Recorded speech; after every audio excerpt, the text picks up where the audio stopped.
I never thought I'd be starting over at 35, but here I am, Dr. Tessa Thompson, dentist and soon-to-be business owner.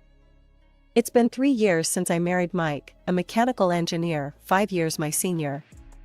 We live in my apartment. He says he left his to his ex-wife after their divorce. I don't know much about that part of his life, and I've never pushed. Our life together has been good, for the most part. I make a comfortable living as a dentist, but I've always dreamed of more.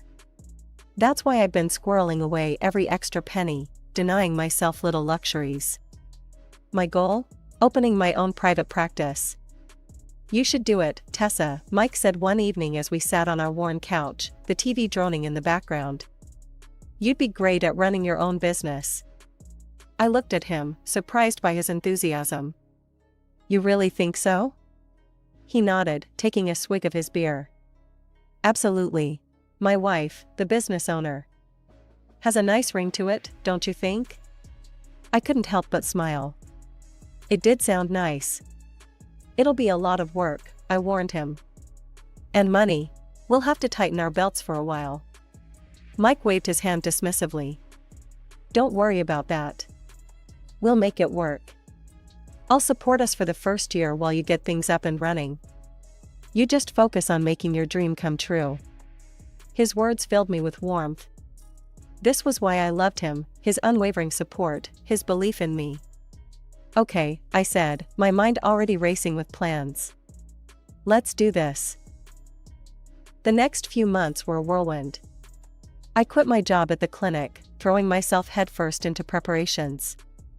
There was so much to do, getting licenses, finding the right location, renovations, equipment. Every day brought new challenges, new decisions to make.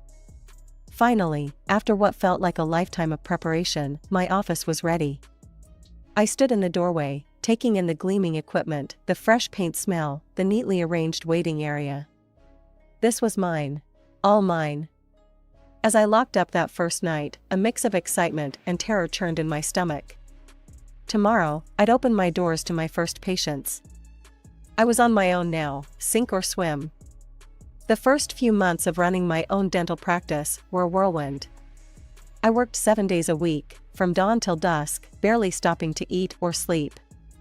My office became my second home, scratch that, my first home. I saw more of my dental chair than I did of my own bed.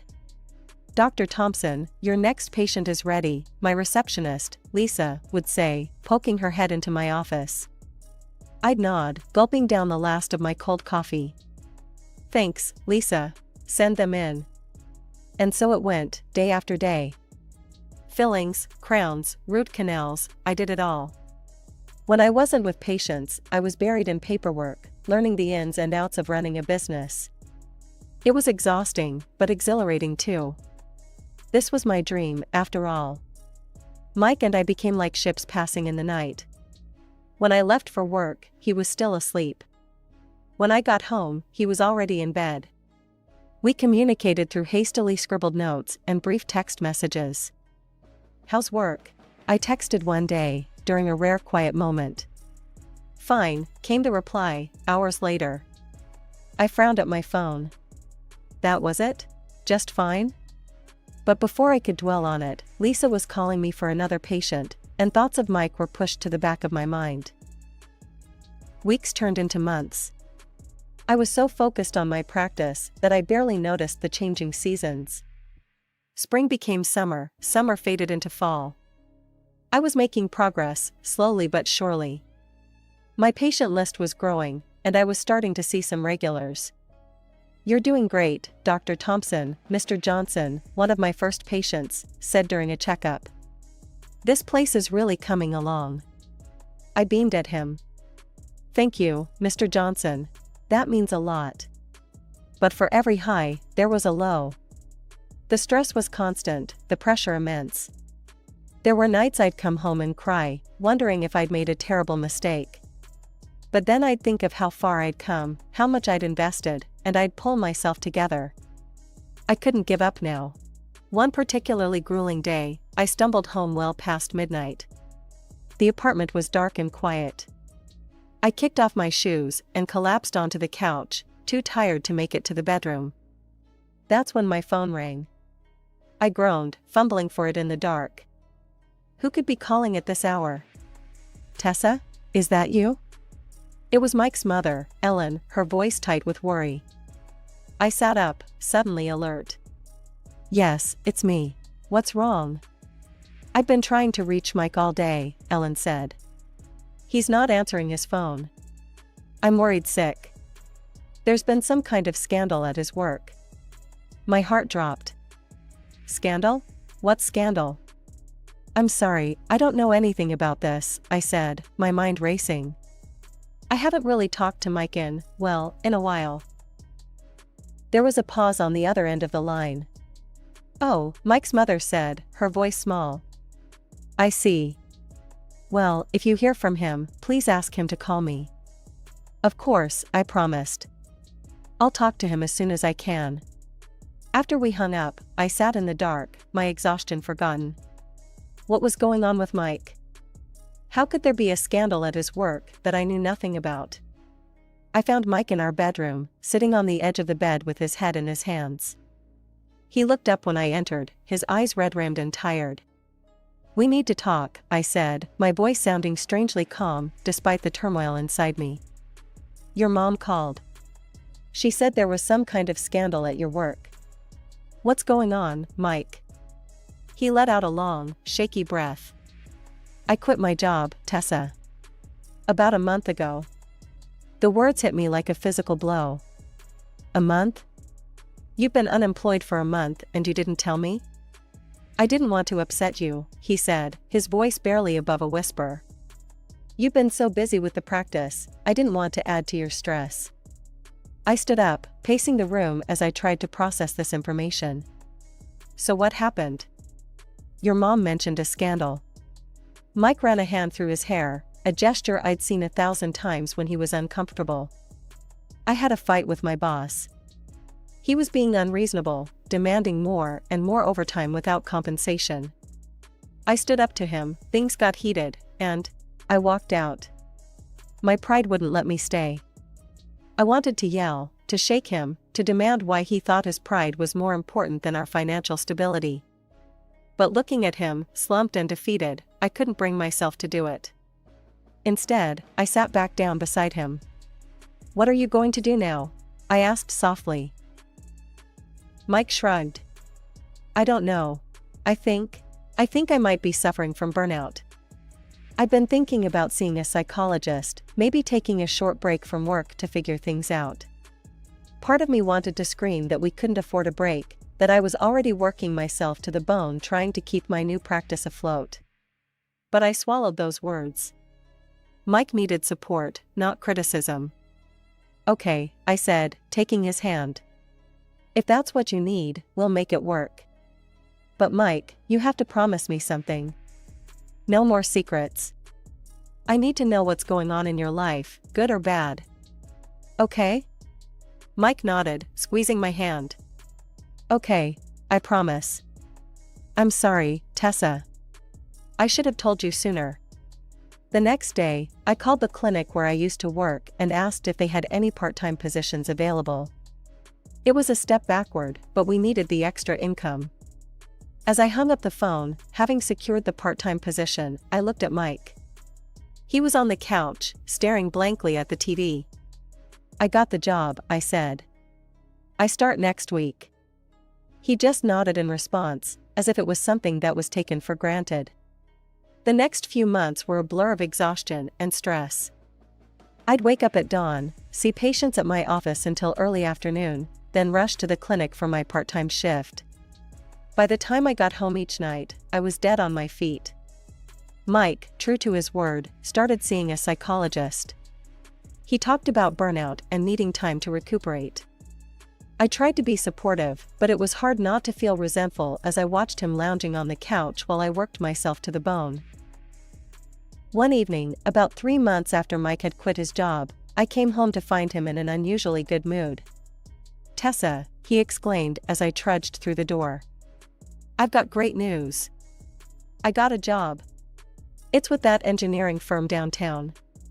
I start next week. Relief washed over me. Finally, things were looking up. That's wonderful, Mike, I said, managing a tired smile.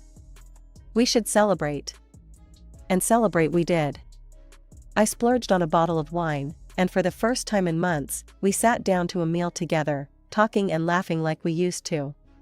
It felt good, like maybe we were getting back on track. But my relief was short-lived. A month into his new job, Mike came home fuming. I quit, he announced, throwing his briefcase onto the couch.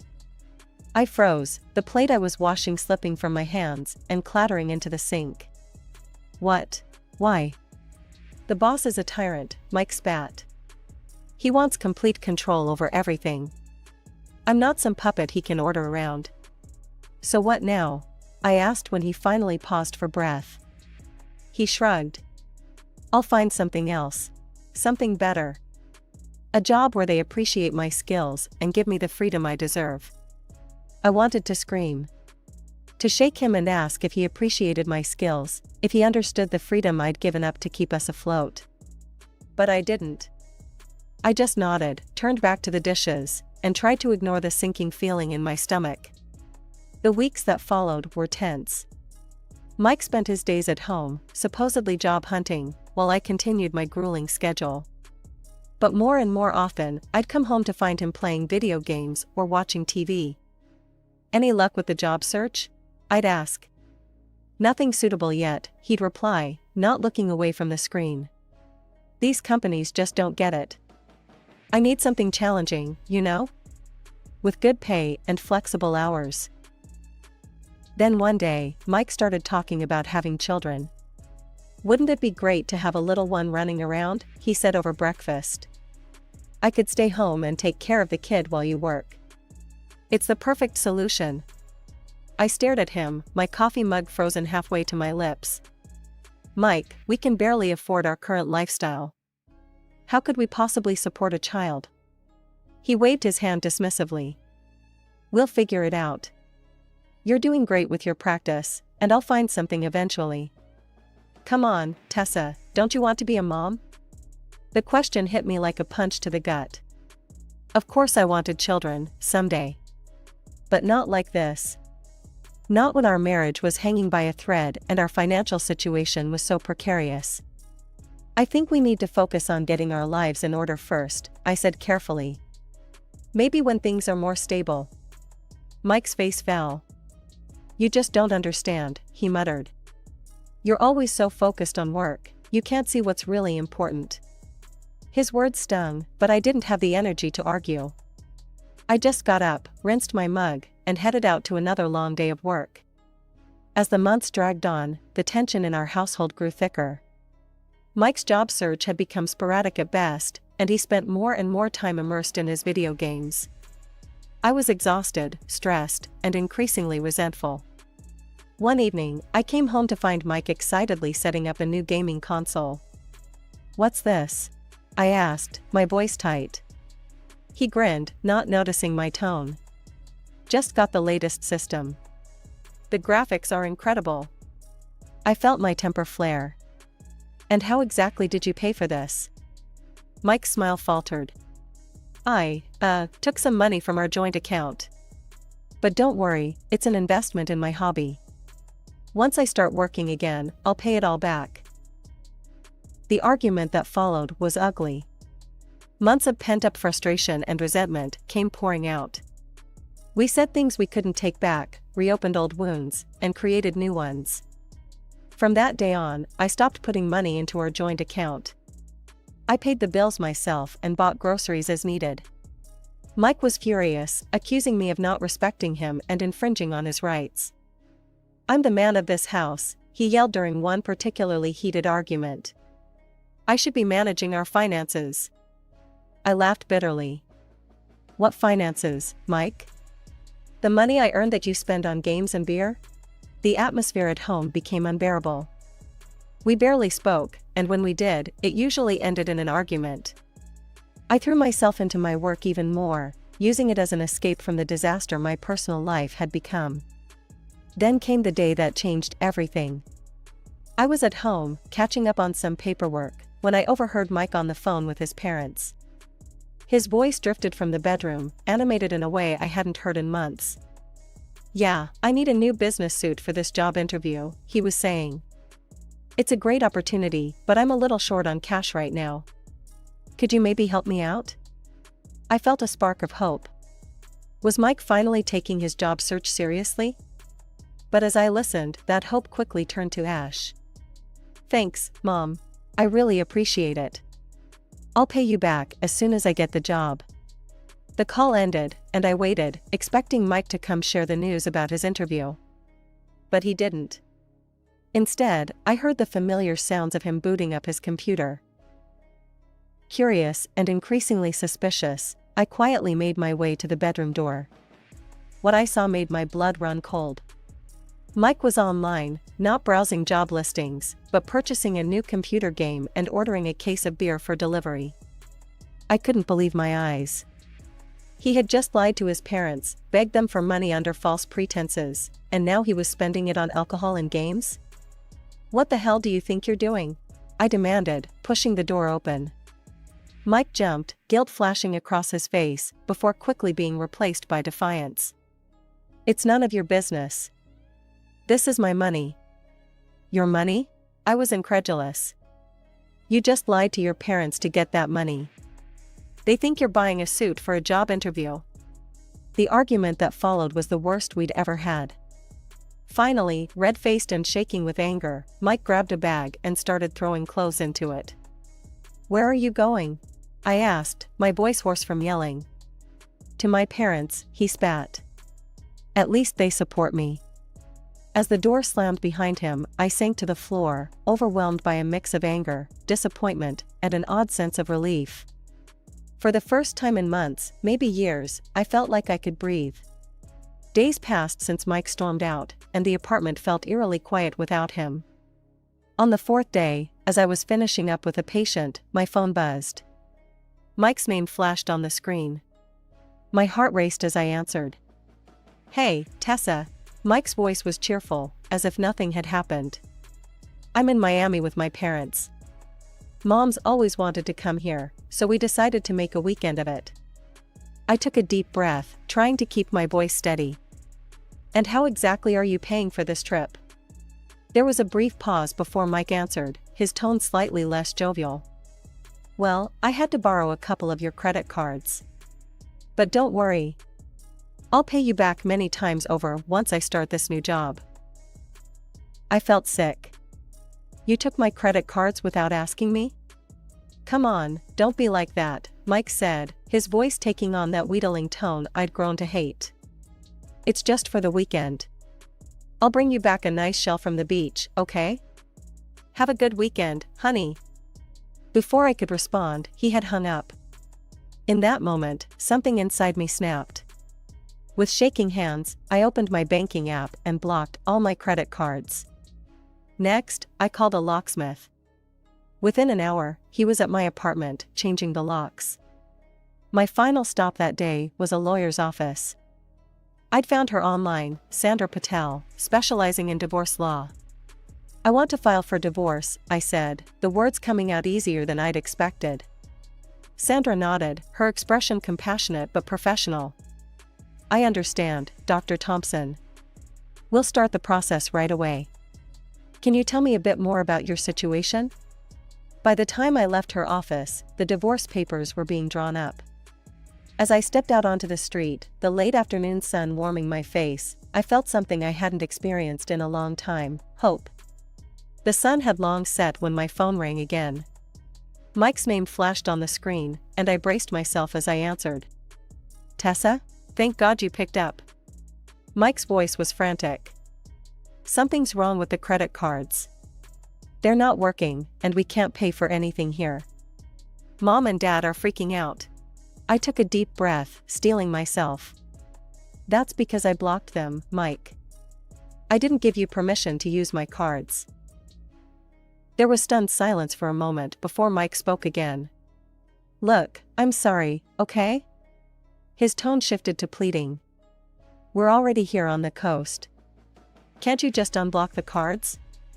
We'll sort everything out when we get back, I promise." I almost laughed at the familiarity of those empty promises. No, Mike.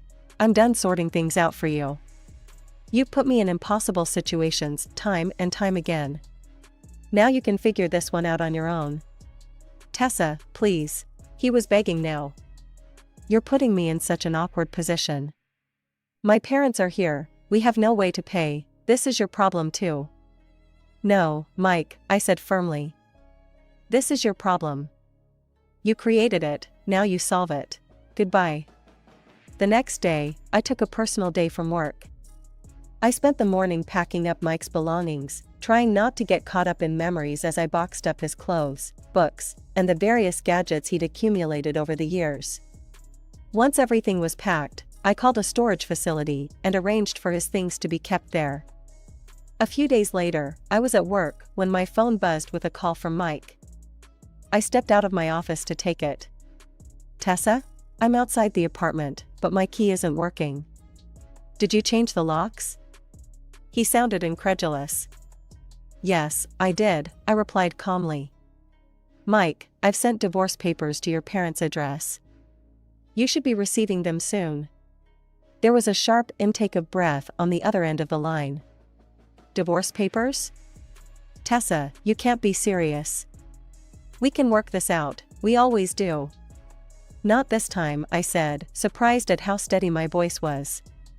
I packed up your things and sent them to a storage facility. I'll text you the details. Tessa, please, he begged. Let's start over. I'll change, I promise. Just give me one more chance. I closed my eyes, memories of all the last chances flashing through my mind. No, Mike. It's over. I hope you find what you're looking for, but it won't be with me. As I hung up the phone, I felt a mix of emotions, sadness for the end of what we once had, relief that it was finally over, and a growing excitement for what the future might hold. For the first time in years, that future was entirely up to me. A few weeks after I'd sent Mike's belongings to storage, my phone rang with an unfamiliar number. I answered cautiously. Tessa? It's Ellen, Mike's mother. I braced myself, expecting a tirade about ruining their Miami trip. But Ellen's voice was soft, almost apologetic. I owe you an apology, Tessa, she said, catching me off guard. I had no idea what Mike has been putting you through. As Ellen spoke, the pieces of Mike's past began to fall into place. She told me about Mike's first wife, how she'd left him due to his chronic irresponsibility. Ellen had hoped Mike had changed, that our marriage would be different. When we got back from Miami and I learned the truth, how he'd been lying to you, stealing your money, I was devastated, Ellen confessed. I kicked him out of the house. I couldn't enable his behavior anymore. I felt a wave of empathy for this woman who'd raised Mike, who'd hoped for the best for her son. It's not your fault, Ellen, I said softly. You didn't know. Still, I'm so sorry for what he's put you through, she replied. You didn't deserve any of it. After we hung up, I sat in silence, processing the conversation. It was oddly comforting to know that I wasn't alone in being disappointed by Mike. In the weeks that followed, Mike made several attempts to reconcile. He showed up at my office, flowers in hand, pleading for another chance. He waited outside my apartment, trying to catch me as I came home. Each time, I refused to engage. I knew now that he wouldn't change, that we'd end up in the same cycle if I let him back in. As time passed, I found myself settling into a new rhythm. Without Mike's expenses draining our accounts, I was able to focus fully on my practice. I left the part-time clinic job, pouring all my energy into my own office. I hired a marketing consultant, and soon my patient list was growing steadily. 6 months after filing for divorce, I hired 2 more dentists to help with the increased workload. It was a joy to see my little practice flourishing, to know that all my hard work was finally paying off. A year after Mike left, I made the final payment on my business loan. To celebrate, I booked a weekend trip to a nearby spa resort. Something I'd always wanted to do but had never allowed myself to splurge on before. As I lounged by the pool, sipping a fruity cocktail, I marveled at how much my life had changed. Now, as I sit in my expanded office, looking over plans for a new wing to accommodate more specialists, I can't help but feel proud of how far I've come. The past 2 years have been a journey of self-discovery and growth. I've learned to value myself, to trust my instincts, and to never settle for less than I deserve. Who knows what the future might bring? For now, I'm content knowing that whatever comes next, I have the strength and wisdom to handle it. My story isn't over. In many ways, it feels like it's just beginning,